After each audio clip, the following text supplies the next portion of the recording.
Nah, ini seperti ini. Ini pun posisi yang keliru. Kebanyakan kesalahan orang-orang saat menunaikan sholat, posisi belum benar, dia sudah berdoa. Misal, baru bangkit dari sujud. Sujud, bangkit. Duduk aja belum. Baru setengah duduk, sudah begini. Rabbighfirli, Rabbighfirli. Baik, sekarang posisi telapak tangannya seperti apa? Apakah terbuka begini? Apakah tertutup rapat begini? Pilih. Terbuka begini satu, atau tertutup begini? Satu atau dua? Rabbighfirli. Riwayat pertama menyampaikan Rabbighfirli boleh dibaca juga dengan Allahummaghfirli. Dua-duanya ada turunan riwayatnya.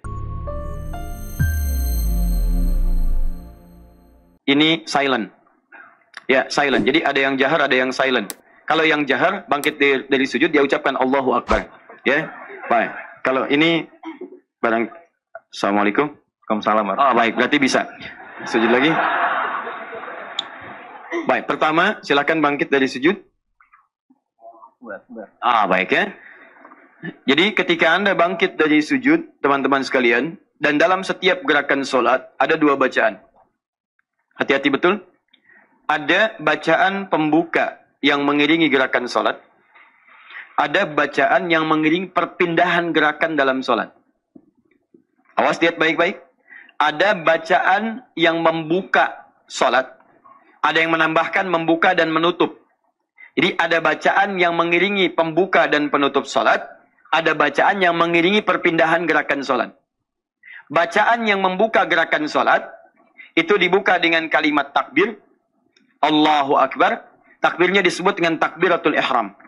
Oke? Jadi kalau sudah takbir, ihram. Dari kata haram. Kalau Anda sudah bertakbir, diharamkan mengerjakan segala hal yang tidak terkait dengan sholat. Buang urusan dunia ke belakang. Jangan dibawa dalam sholat. Haram. Nah, nanti ada takbir penutup. Maaf, ada bacaan penutup. Bukan takbir, bacaan penutup. Ditutup dengan kalimat salam. Assalamualaikum warahmatullahi. Assalamualaikum warahmatullahi. Selesai sholat. Nanti kita bahas pada akhir bahasan kita. Nah, yang kedua, ada takbir yang mengiringi perpindahan gerakan sholat. Ini pun dibagi dua bacaan. Bacaan pertama adalah bacaan yang mengiringi setiap perpindahan gerakan kecuali salam. Kecuali i'tidal, maaf. Kecuali i'tidal. Bacaan yang mengiringi perpindahan dalam sholat kecuali i'tidal. Bacaannya cuma satu. Allahu Akbar. Paham? Bacaannya apa? Allahu Akbar. Misal, saya mau pindah dari berdiri ke ruku. Begitu akan ruku baca apa? Allahu Akbar. Saya mau pindah dari i'tidal ke sujud. Bacaannya apa? Allahu Akbar. Saya mau pindah dari sujud ke duduk di antara dua sujud. Bacaannya apa? Fayaqulu Allahu Akbar. Kecuali i'tidal. Dalam i'tidal tidak Allahu Akbar, tapi ucapkan sami'allahu liman hamidah. Paham? Nah, jadi dalam setiap Anda pindah selama masih dalam sholat, ucapkan kalimat apa? Allahu Akbar. Baik. Satu. Sekarang kita lihat. Perhatikan akhi boy. Beliau sedang duduk di antara dua sujud. Apakah sujud duduknya benar atau tidak? Benar? Baik. Cepat saja. Kalau tidak tahu katakan. Gini. Ukuran benar atau tidak, itu dikembalikan pada hadis Nabi Sallallahu Alaihi Wasallam. Bagaimana Nabi memberikan petunjuk, di situ baru kita mengukur. Mari kita bahas hadis riwayat At-Tirmidzi, nomor hadis 304. Boleh minjam spidol? Baik. Terus sedang sholat, bisa ambil spidol.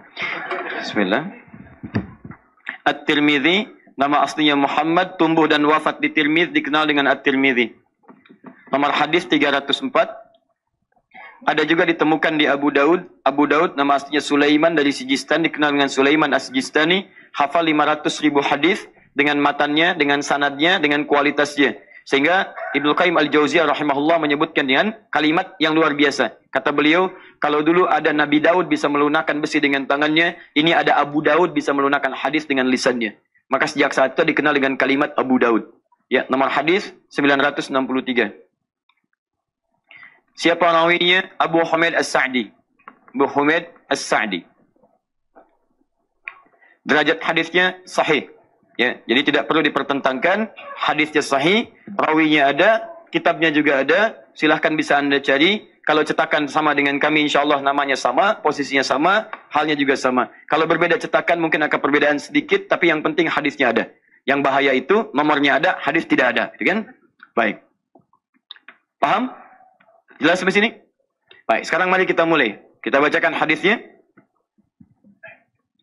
Kata Abu Humaid As-Sa'di ketika melihat praktik salat Rasulullah sallallahu alaihi wasallam, bangkit dari sujud ini, lihat baik-baik.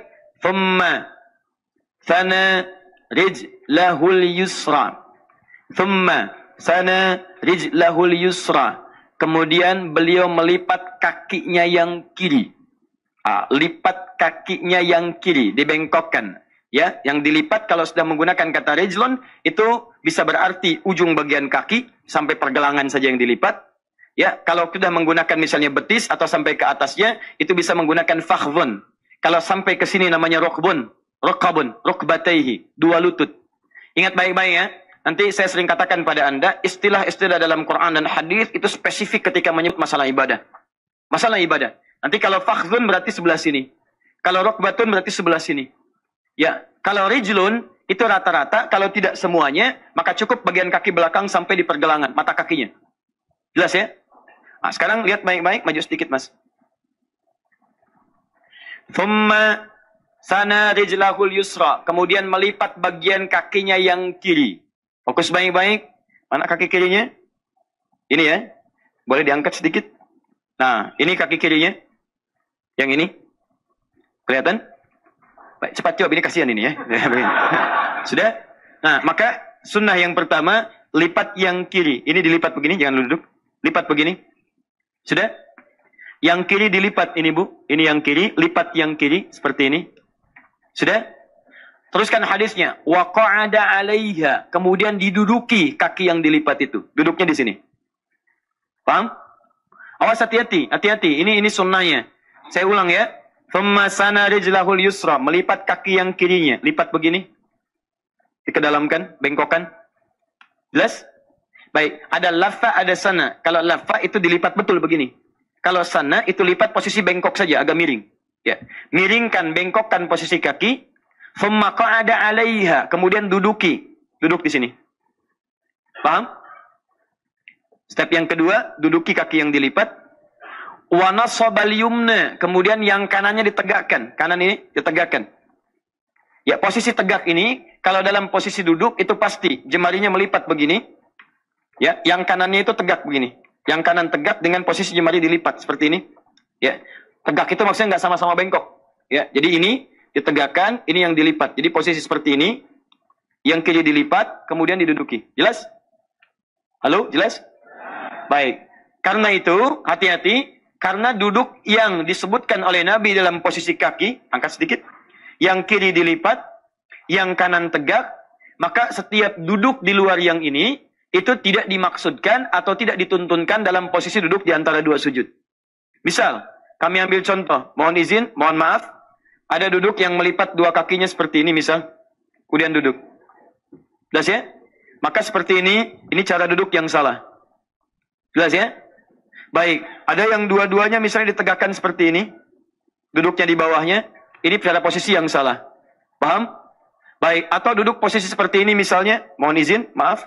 Ini masukkan ke sebelah sini. Seperti tahiyat yang akhir. Yang kiri mas, nggak ada masukin kanan.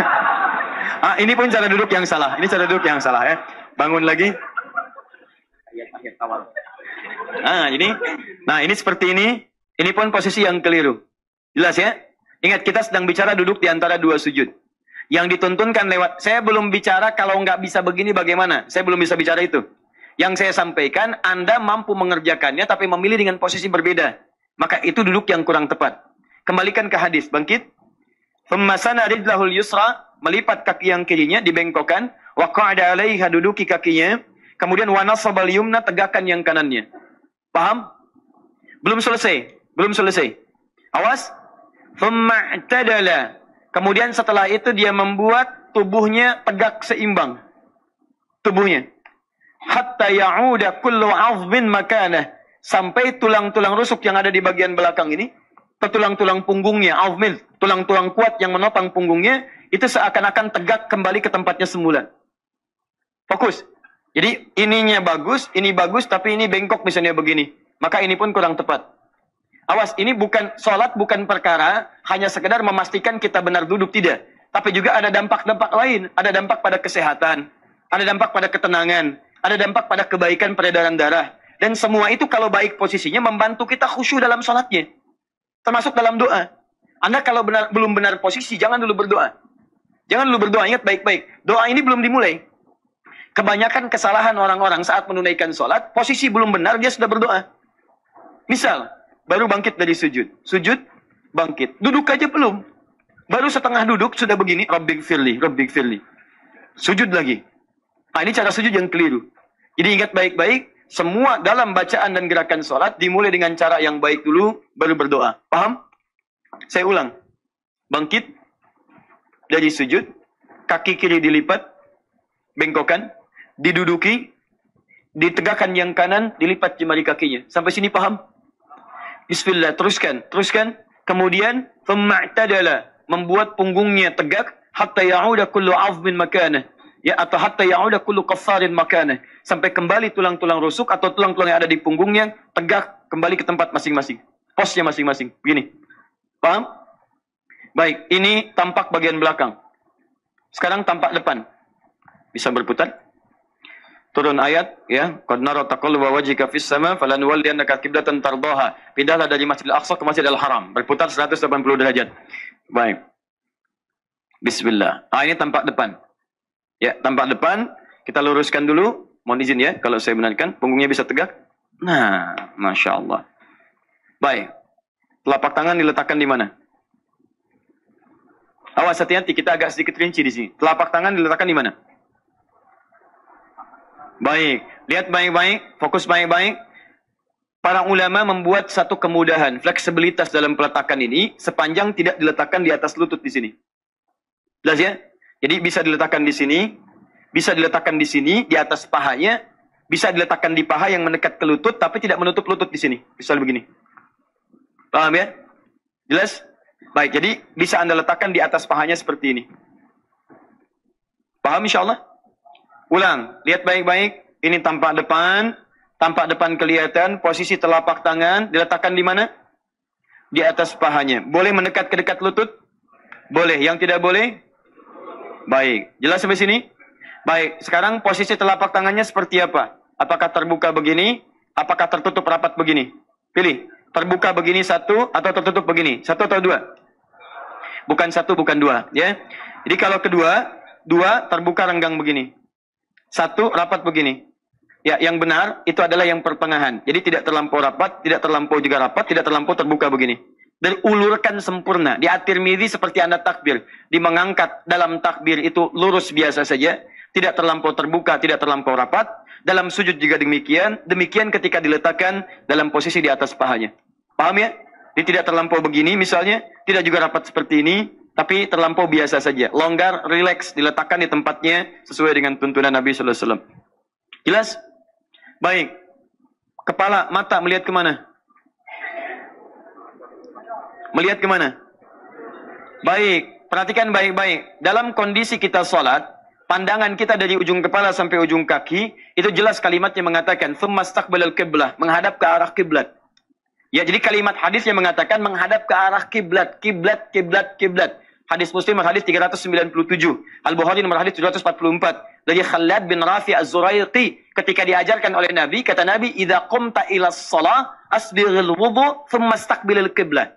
Kalau Anda ingin menunaikan salat dengan sempurna, sempurnakan dulu wudu, kemudian mulai menghadap ke arah kiblat. Jadi dari awal sampai akhir salat kita menghadap ke mana?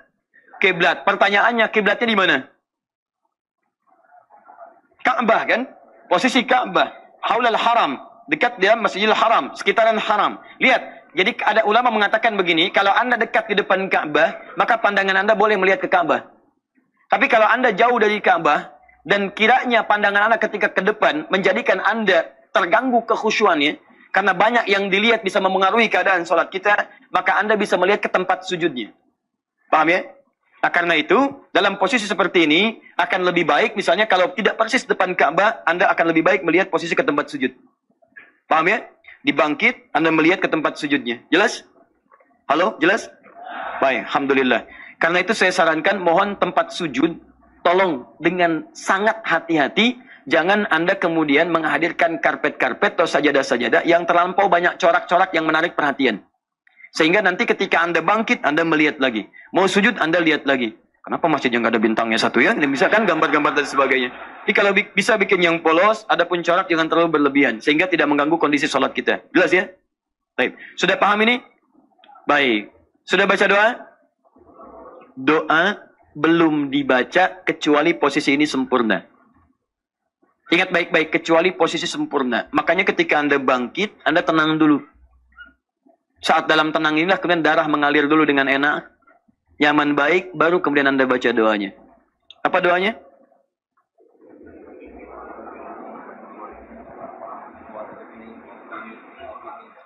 Taib. Dari mana tahunya? Keturunkan hadisnya. Bismillah.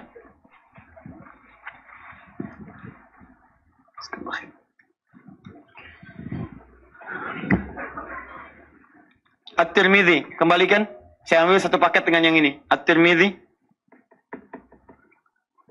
Nomor hadis 284. Hadisnya sahih. Alhamdulillah. Fokus. At-Tirmidzi nomor hadis 284. Saya turunkan kitab dulu ya. Supaya nanti dengan kitab ini kita bisa memahami dengan baik. Supaya bukan pendapat pribadi, tapi kita mengacu pada pemahaman ulama. Bagaimana ulama merangkum hadis-hadis ini, memahamkan pada kita, di situ kita bisa melihat dengan baik. Kita bisa melihat dulu misalnya kitab Nihayatul Muhtaj.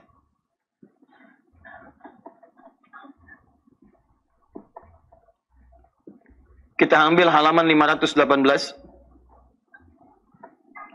Kemudian kita turunkan lagi. Ada kitab bagus sekali. Namanya Zadul Mustaqni' fi Ikhtisaril Muqni'. Masya Allah. Yang ini Syafi'i, yang kedua Hambali. Ya, karena sekarang sedang marak ada pendapat-pendapat Imam Ahmad bin Hanbal diperkenalkan. Juga pendapat-pendapat Imam Asy-Syafi'i sudah dipraktikkan. Supaya tidak ada benturan di antara keduanya, antum mesti paham konsepnya. Karena nanti saya sering menemukan meme-meme atau gambar-gambar di media sosial, sering menyoal satu dengan yang lainnya, tapi saya melihat ini kurang piknik kitab. Jadi belum melihat kitabnya dengan baik, sudah berkomentar dan memberikan hukum, itu yang bahaya. Dan yang paling repot akhirnya, maaf, menyimpulkan hukum yang keliru, dan terjadilah perselisihan yang tidak dibenarkan di situ. Akhirnya apa? Yang benar itu kan yang sholat, sholatnya baik. Ini antum sudah sholat, bisa berselisih. Sholat kan mencegah perselisihan. Sholat mencegah kemungkaran. Kenapa antum sholat tiba-tiba mengerjakan yang mungkar? Ada masalah dalam sholat antum. Nama kitabnya Zadul, masih ingat? Mustaqni fi Ikhtisaril Muqni. Ya. Jadi Imam Ahmad nanti punya kitab yang disyarah kemudian namanya Al-Muqni. Ya. Kemudian dari syarahnya itu disebut dengan Zadul Mustaqni. Ikhtisar, resum dari kitabnya Al-Muqni. Nah, pengarangnya namanya Syekh Musa bin Ahmad bin Musa bin Isa bin Salim, bin Salim bin Isa bin Salim Al-Hijawi.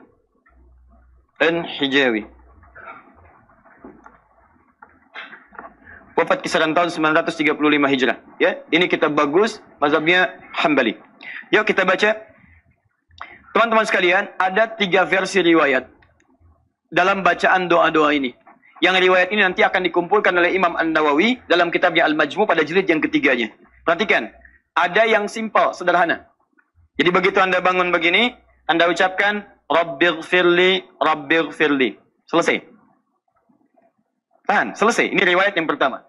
Jadi begitu bangkit, Rabbighfirli, Rabbighfirli. Ada yang 1 kali, ada yang 2 kali, ada yang 3 kali. Tapi kalimatnya semua sama. Apa? Rabbighfirli. Riwayat pertama menyampaikan Rabbighfirli, boleh dibaca juga dengan Allahumma'ghfirli. Dua-duanya ada turunan riwayatnya. Saya hapus dulu ini. Bismillah. Lihat baik-baik nanti maksud saya, kalau Anda sudah paham riwayatnya, Anda bisa menempatkan kapan itu dibaca. Dalam suasana apa? 1. Rabbighfirli. Atau apa? Allahumma firli. Dibaca berapa kali? Boleh 1 kali? Boleh? Boleh? Taib. Kalimatnya Rabbil firli. 2.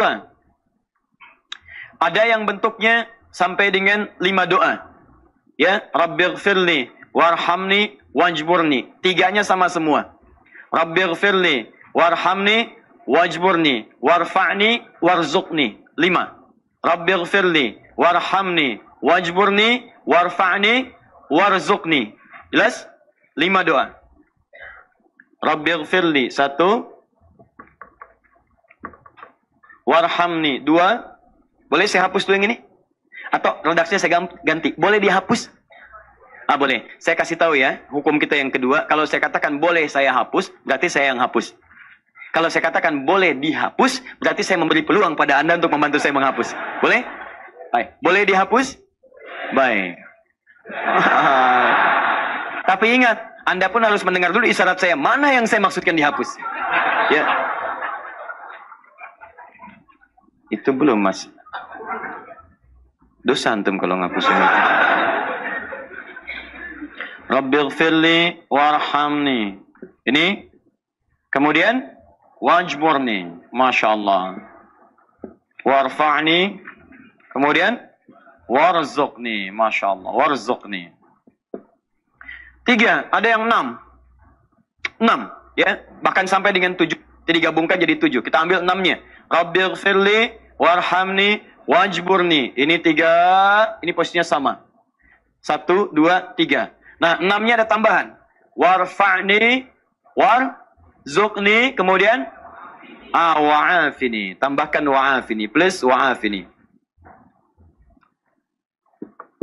Rabbighfirli warhamni wajburni warfa'ni warzuqni wa'afini. Ada yang terakhir kemudian, ya. Tambah dengan wahdini. Wahdini. Satu lagi tambah apa? Wahdini. Wahdini. Nah, versi hadisnya yang 6 ini kadang menghilangkan satu, masuk yang lain. Kadang menghilangkan satu, masuk yang lain. Kata Imam An-Nawawi kesimpulan yang pertama. Kata Imam An-Nawawi kesimpulan yang pertama. 1. Kalau ini dikumpulkan, ada berapa jumlahnya? Lihat. 1. Yang ini ada di sini. Sini Rabbighfirli, sini Rabbighfirli. Kita hitung dari sini. 1, 2, 3, 4, 5. Ya, kemudian tambah dengan yang 6. 6, ini ditukar-tukar masuk 1. Jadi 6 tambah 1 berapa? 7. Jadi ada berapa kalimat?